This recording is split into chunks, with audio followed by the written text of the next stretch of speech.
Good afternoon, Principal Anderson.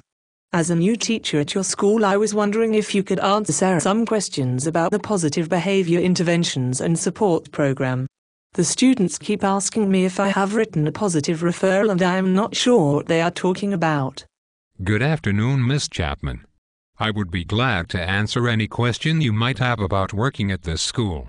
Positive Behavior Interventions and Support is a data-driven program to improve student behavior and target specific problem areas. I just want to make sure I am clear and understand what behavior constitutes a positive referral and how that process works. Fire away with your questions, Miss Chapman. What type of behavior constitutes a positive referral? Our school has developed a positive behavior support matrix which details expected behaviors in specific areas of the building. The original goal of the positive behavior program was to train teachers and students about the matrix. When students went above and beyond to demonstrate the characteristics of the matrix, they would be written up with a positive referral.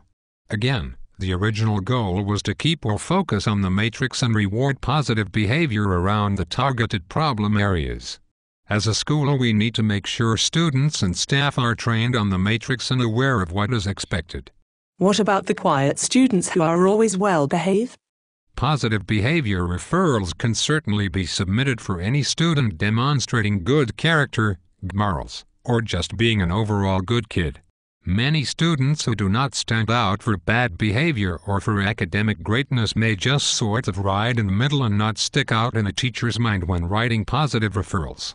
I would imagine that most of these students are demonstrating some characteristic of the positive behavior matrix and could be recognized for that. Most of these students serve as good role models and classroom leaders.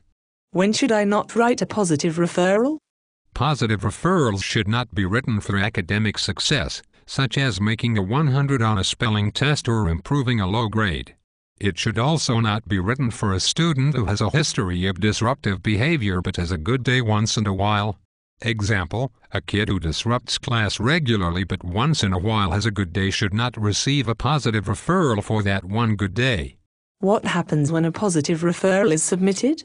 When submitted, a positive referral is documented in a database that can be accessed online.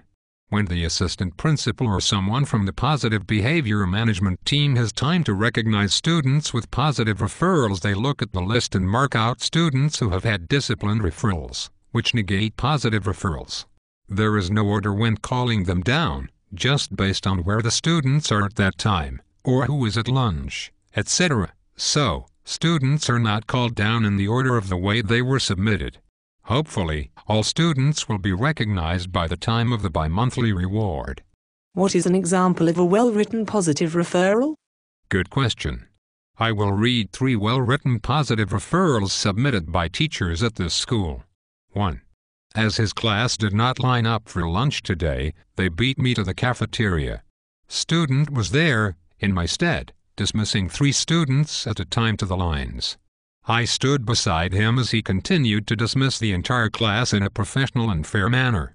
Upon our return to class, despite some classmates getting off task, student worked hard and then contributed to the class discussion after raising his hand. 2. Student comes down our hall each morning for breakfast, and this morning I heard student telling his friends to stay to the right as they had been trained. And 3. Student's enthusiasm for life is contagious. She's full of life and a happiness that seems to spread around her.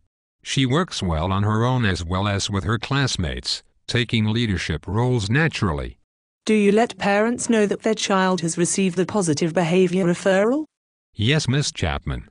Each time a student is called down for a positive referral, the child's parent is contacted and we brag on the child. No parent will ever complain about the school calling to brag on their child. Thank you, Principal Anderson. You have helped me a lot today. I need to go back to my classroom and submit some positive referrals. You're welcome. Have a good day, Miss Chapman.